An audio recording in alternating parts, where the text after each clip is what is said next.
Hello everyone, here is a question based on hybridization.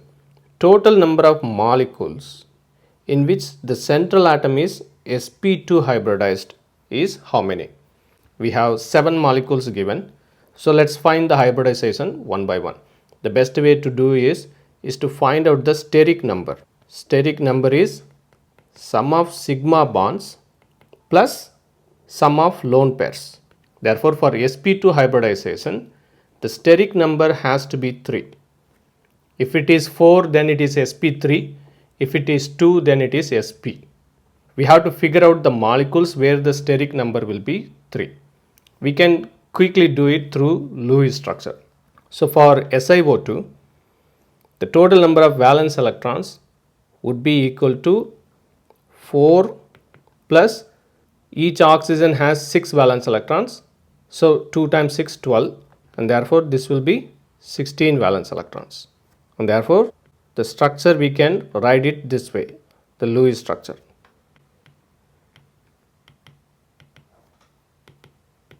Now for the central atom silicon, we have only 2 sigma bonds.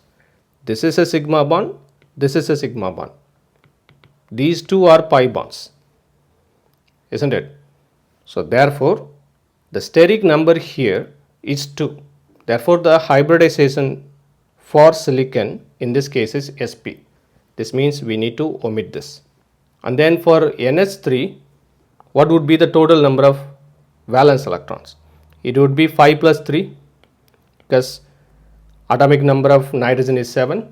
So 1s2 we shouldn't include, and 2s2, 2p3 electrons we are including. So 5 plus 3. We have 8 valence electrons. And the structure is gonna be this way. Nitrogen and then 3 hydrogens with sigma bonds, and then we do have one lone pair. So therefore the steric number here is 3 plus 1, and that is equal to 4. This means here the hybridization is sp3. This means we shouldn't include this one also. How about CO2? What is the total number of valence electrons? 4 plus 12. So we have 16 valence electrons once again, and the best Lewis structure would be this one. So this means once again we have steric number equal to 2. So therefore the hybridization of carbon here is sp. So we shouldn't include that one also. How about SO2? What is the total number of valence electrons here? Sulfur atomic number 16, and therefore 6 valence electrons we have. We have 2 oxygen atoms, therefore it is 12. So 6 plus 12, we have 18 valence electrons in SO2, and therefore the Lewis structure we can write it this way. Sulfur, and then we have a double bond with the oxygen, and then we do have a double bond with another oxygen, but now we have accounted for only 16 valence electrons. We still have one more lone pair that we can put on top of sulfur. So this means here we have 2 sigma bonds plus 1 lone pair. So the steric number here is 3. Therefore here the hybridization is sp2. This means we need to count SO2. And then C2H4, that is ethylene. So for C2H4, what would be the total number of valence electrons? 2 times 4 for carbon, that is 8, plus 4 for 4 hydrogens. So 8 plus 4, we have 12 valence electrons. So with 12 valence electrons, we can write a structure like this. We definitely do have a pi bond in ethylene because both the carbon atoms are sp2 hybridized. So this means that basically we have a p orbital here that can overlap sideways. That's how we get the pi bond. So we have a pi bond, we have a sigma bond, and all the carbon hydrogen bonds are also sigma. So for each carbon we have 3 sigma bonds, no lone pairs. So therefore here also the steric number is 3. This means both the carbon atoms are sp2 hybridized. So we need to count C2H4 also. How about C2H2, that is acetylene? In acetylene, we will have how many valence electrons?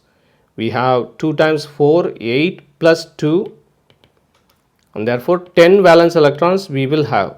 With 10 valence electrons, we can write the structure like this: hydrogen and then carbon and then triple bond and then carbon and then hydrogen.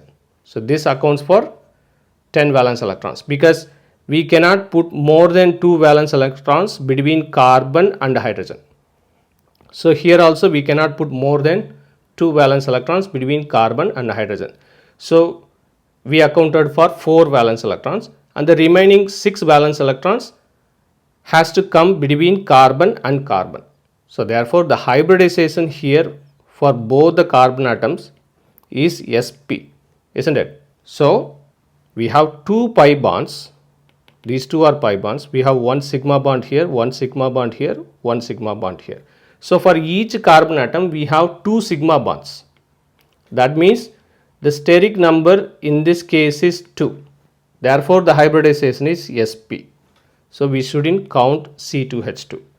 So we have to count SO2, we have to count C2H4. So in benzene we know that each carbon atom is sp2 hybridized. So what would be the total number of valence electrons here in C6H6? We have 6 times 4, so 24, and plus 6. So we would be having 30 valence electrons in total. So with that we can write a structure like this. Each carbon atom is having 3 sigma bonds plus 1 pi bond. Either you can write the structure like this, or you can write the structure like this. In either way, each carbon atom is going to have 3 sigma bonds, because we do have a hydrogen here, which we normally don't write in bond line notation, isn't it?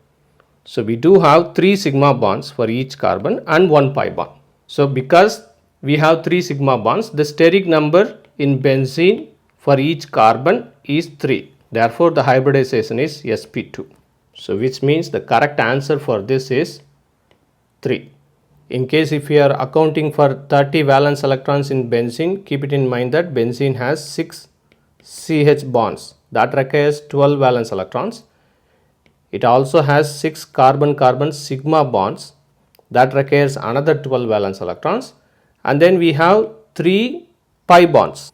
That requires 6 valence electrons. So therefore 12 plus 12 plus 6. So we can get 30. So we have utilized all the 30 valence electrons.